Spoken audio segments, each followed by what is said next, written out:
ñu arrêté woon ci ku ci mel ni Pape Cheikh Diallo bokk na ci ñi gën a siiw ak ki nga xam ne mooy Djibi Dramé waaye ginnaaw bi ñu leen procureur bi ñu ko leen présenté procureur ñu jox leen benn juge bu nga xam ne moo leen doon déglu dañoo ubbi li nga xam ne mooy information judiciaire ci dossier boobu pour gën a yaatal rek xool ana ñan ak ñan ñoo laalee ci li nga xam ne mooy mbir mi liñ leen di toppee nag bokk na ci acte contre nature association de malfaiteurs transmission volontaire du VIH mais am na leneen lu nga xam ne bokk na ci muy blanchiment de capitaux ak x bi nga xam ne dañoo viser drogue maa ngi koy wax sànq information judiciaire bi ñu ubbi nag moo tax vague d'arrestation am na ci li nga xam ne mooy dossier boobu l'affaire ñoom Pape Cheikh Diallo ñu ngi toll ci 48e arrestation bokkul ak nag bu ñoom Ouzin Keita ak ñi nekk fële ci Saint-Louis yeneen dossiers yi nga xam ne aussi ku ci nekk rek yaa ngi ciy def liggéey bu am solo su ma ne yeneen dossier mën naa jël le dossier Pierre Robert bi nga xam ne DIC mi ngi ciy def liggéey bu am solo démb nag ci li nga xam ne mooy guddi gi am na ñaari arrestation yu nga xam ne am na bokk na ci ki nga xam ne mooy Kader Dia nekk chroniqueur fële ci Sen TV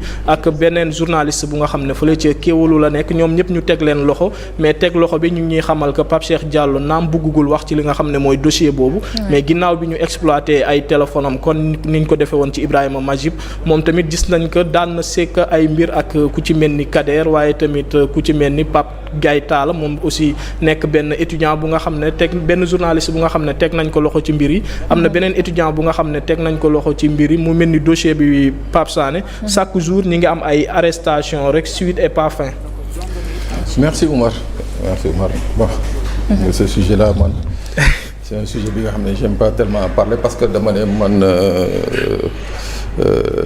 les Sénégalais méritent mieux et plus parce que débat bi ni ñu ko bëgg a tegee sur la place publique def ko un débat national moi je crois qu'il y a d'autres priorités même si cette question c'est vrai que c'est une question qui a transcendé pratiquement toutes les générations et tous les pays mais waruñu ko jël mu mel ni tey jii Sénégal la principale préoccupation des Sénégalais mooy war a nekk la lutte contre les homosexuels ou bien les pratiques LGBT moi c'est cet angle-là de traitement man moom la décrier léegi effectivement chaque jour avec son lot d'arrestation c'est tout à fait ce qui est tout à fait normal dans une enquête c'est tout à fait normal dans une enquête c'est-à-dire dafa am li nga xam ne tey si le juge fait une délégation judiciaire demande à l'OPJ ne ko dama bëgg enquête bi nga élargir ma ko saytul ma mais il faut s'attendre à ce que effectivement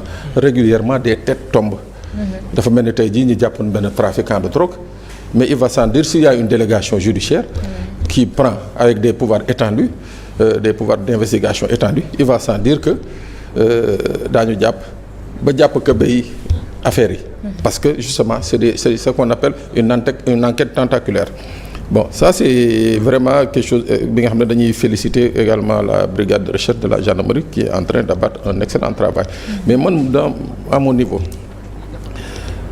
je mets juste en parallèle tey ce pays fait face à de nombreux problèmes il y a ce qu'on appelle Oumar mu ngi koy tudd tur léegi l'affaire Robert Pierre où ce sont nos enfants nos neveux et nos nièces à bas âge ay xale yu ndaw mineurs qui sont impliqués waaw man jàpp naa ne que loolu sax moo waroon gën a nekk un débat national parce que wax naa ko fii keroog ñii nga xam ne nañuy tudd fii mooy Pape Cheikh Diallo ba ñi ñu mujjee arrêté c'est des gens qui ont tous dépassé la quarantaine c'est-à-dire des adultes qui ont fait leur choix depuis des années c'est-à-dire ñooñu nga jàpp leen tëj leen damu caabi bi du tax ñu changer c'est fini ils ont choisi d'être dans cette catégorie de personnes c'est leur choix waaw ñu nangul leen ko donc ñooñu yàpp naa ne que warul nekk benn débat ba nga xam ne les gens s'y agrippent comme si c'était une bouée de secours non c'est pas une bouée de secours il y a l'histoire de ces mineurs il y a l'histoire des sites d'orpaillage yi nga xam ne clandestinement ñu ngi koy exploiter fële dans le sud-ouest du Sénégal à Kédougou Saraya Moussala et consorts ou de grosses entreprises chinoises di dugg sur le territoire sénégalais alors que ñun ñu ne on est frontalier à un pays qui fait face à des dérives à des dangers terroristes ñu naan la ay ay sociétés de grandes sociétés avec des machines de grandes machines ñu ngi dugg Sénégal di exploiter des dizaines et des dizaines d'hectares à l'insu des autorités sénégalaises. Moi je crois que voilà ce qui devrait être un débat, c'est-à-dire la porosité de nos frontières. Yooyu d'accord naa ñi ci wax di ba nit ñi di ci rey seen bopp parce que day doon la nga xam ne ñun ñëpp la concerné. Lii nag c'est bien qu'on en parle. Oui. C'est bien qu'on en parle parce que c'est un fléau bi nga xam ne depuis des années on l'a tué au Sénégal. Par hypocrisie ou bien je sais pas par quoi. Mais on l'a toujours tué. C'est un débat qui a toujours existé ah. Fii kilifa yu ci bëri seeni takku doom wala seeni ngénte xew bu ñu doon am góor jigéen nañ doon wala ñoo dàq togg Ablaye. Oui non c'est vrai. Kilifa yu bëri laa la wax bu ñu doon am xew seen kër góor jigéen nañuy woo nee nañ moo ñoo dàq togg ñoo gën a saf loxo. Bu ñuy def seen affaire u teraanga yooyu góor jigéen nañ doon woo donc ñu koy afficher au vu au su de la société ñëpp di ko gis à l'époque ça n'avait gêné personne mais pourquoi subitement affaire bi war a gêner ay nit. On me dira que oui il y a la transmission volontaire du VIH. La transmission communautaire. Oui d'accord mais léegi su ñu xoolee l'évolution sémantique de l'enquête. Est-ce que léegi on parle de transmission volontaire du sida. Dans certains cas jamono ji waxatuñ ko wala boog suñ koy wax aussi duñ tudd ñi nga xam ne ñoo ko am. On n'en parle plus c'est-à-dire c'est plus la priorité. Et pourtant je suis d'accord que loolu moo war a nekk une priorité. Oui. La transmission volontaire du VIH qui est une question de santé publique. Man d'accord naa loolu mu nekk benn débat bi nga xam ne Sénégalais yëpp dañ ci war a taxaw. Mais que des gens aient choisi en toute connaissance de cause ne que ñoom dañuy nekk. Xaw ma yoos wala wubi xaw ma conso mais qu'est-ce que cela peut apporter à notre société c'est-à-dire que tey jii on a beau les arrêter ñoom ñëpp quel est l'impact bi mu am suñu société ban impact la am suñu société aucun à mon avis moi je trouve que ces gens au-delà de tout ay nit ñu feebar nañu nit ku feebar sa place c'est à l'hôpital dañ ko war a faj dañ ko war a jàppale c'est notre société moo war a à un certain moment faire preuve waxuma de pardon de dépassement jàpp ne que ñii nii wax fa dëgg yàlla wéruñu surtout te nit ku wérul il faut nga jàppale ko mu faju moo tax nag may wax sànq ci affaire xale yi les mineurs là dans l'affaire Pierre Robert Amina c'est véritablement ça le danger li ma lay wax nii dama ne la dans 5 ans 10 ans on reviendra sur ce plateau bu ñu yàlla may gudd fan on reviendra sur le même sujet te bu boobaa xam nga ñan ñooy taxaw di affiché wu mooy xale yi nga xam ne on n'a pas pu très tôt les prendre en charge psychomédicalement faju ñu leen yóbbu leen dans les structures adaptées jéem leen récupérer à temps. Ce sont ces jeunes là. C'est ça la vraie question sachant que xale yi ñu ngi wax ci affaire Pierre Robert mais ba léegi xamuñu fan la xale yi nekk. mu ngoog xale yooyu ñooy màgg bu ñu màggee. Ces enfants là vont faire ce qu'on appelle de la restitution. temps yii damay wax ak benn psychologue de renommée. Sur le profil pratiquement de la plupart de ces gens qu'on a arrêtés. mu ne ma tu sais pour la plupart ñi ma ci xam waxtaan ak ñoom yàgg na. mu ne ma man j'ai pas été surpris parce que très tôt ñooñu seen biir wax dañ la ils m'ont fait comprendre moom ils lui ont fait comprendre à lui que ils ont été victimes de violences sexuelles dès le bas âge. Leur choix c'était se taire, essayer de se reconstruire, dépasser dem, ou bien leur choix par faiblesse mooy continuer de rester dans ça et se mouvoir dans ce milieu-là tout en sachant que c'est un milieu bi nga xam ne Abdoulaye qui draine beaucoup de milliards, beaucoup d'argent, qui draine beaucoup d'opportunités, qui draine beaucoup de moyens de pression. Est-ce que du looloo leen ci dugal. waaw. loolu pratiquement boo ko xoolee ñu ci bëri c'est l'aspect pécunier moo leen ci dugal c'est-à-dire mënuñu ñëw taxaw afficher na man ay góor jigéen la non c'est-à-dire du ci gêne du ci juddu du ci dara mais c'est justement cet aspect pécunier bi ngay wax moo leen ci dugal xoolal rek la plupart am na ñi nga xam ne tey yàkkamtiwuñu lu dul gendarmerie woo leen yoon woo leen ñu bàyyi leen à l'issue de ça ñu mën a dem dans une ambassade occidentale déposer fa seen këyit ne je fais l'objet de persécution dans mon pays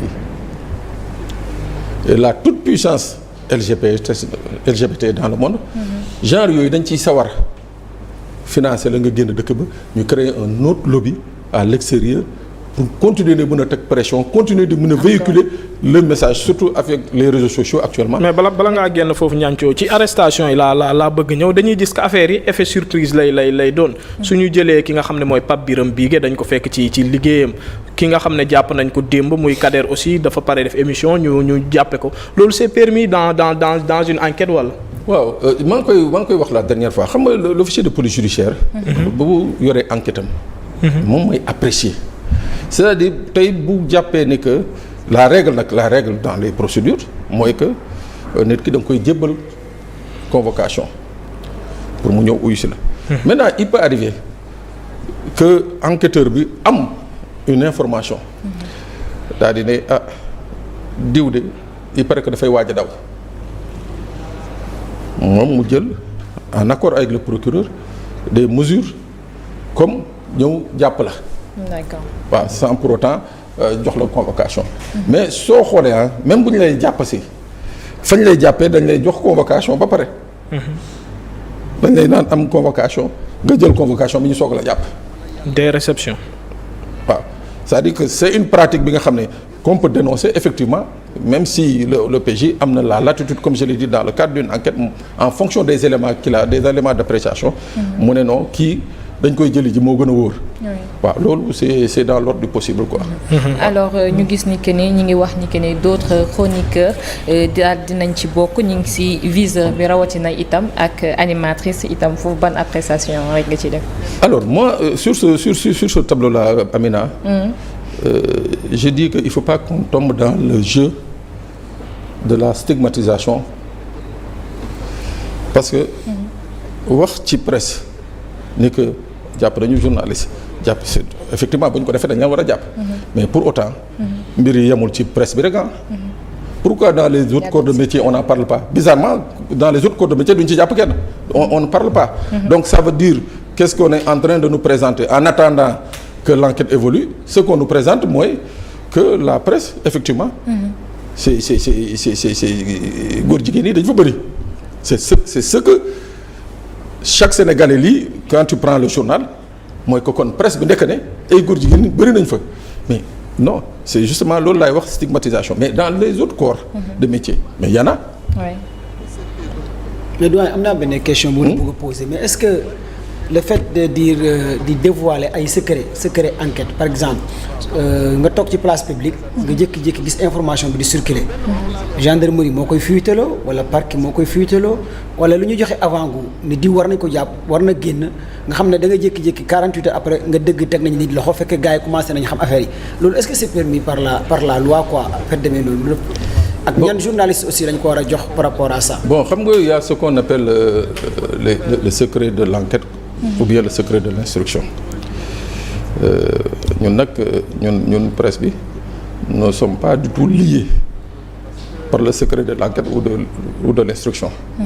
Maintenant dafa am ay enquêtes yi nga xam ne effectivement le Premier ministre l'avait dit récemment que dafa yomb trop nga xëy gis ñu ne diw mu ngi béréb sàngam wala ñu ngi waaj a def sàngam nangam nga gis loolu ci médias yi.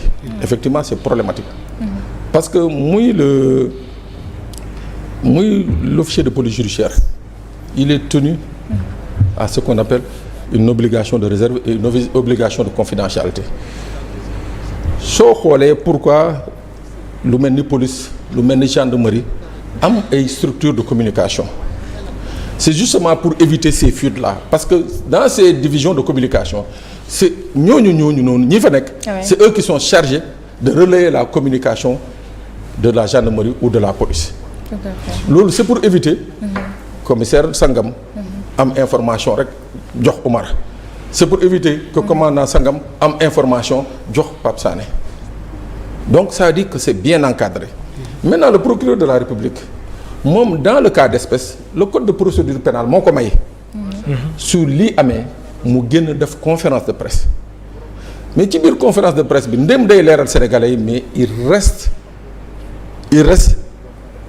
très très très très laconique sur les secrets de l'enquête. C'est ça qui protège une enquête parce que enquête ba nga xam ne bu dee yow ñu ngi koy def dans le secret du bureau du commandant de brigade de Keur Massar qui est un excellent OPJ en passant un excellent OPJ nga koy gis ci mbedd bi mais finalement tu vas te dire une chose mooy que kon moom li muy liggéey ça sert véritablement à quoi bu dee li muy liggéey moo war a aider le juge d'instruction à continuer dans ses investigations à prendre des ordonnances ou bien à prendre d'autres mesures nga koy gis ci mbedd bi donc tu te dis quelque part moom liggéey bi muy liggéey ça sert véritablement quoi ça sert à quoi. Mais pour gàtt rek pour tontu à ta question. C'est des pratiques yi nga xam ne qui sont dénoncées. C'est des pratiques qui ne sont pas prévues. Les fuites là amul kenn ku ñu autorisé ngay fuiter un document d'enquête ou bien un PV d'enquête. Seul le procureur de la République est autorisé par le code de procédure pénale mu tenir une conférence de presse pour éclairer la lanterne des Sénégalais sur tel ou tel sujet. Merci beaucoup doyen yaakaar naa ne loolu itam leer na alors doyen Mbow yow ban appréciation nga ci am sachant que ça prend de l'ampleur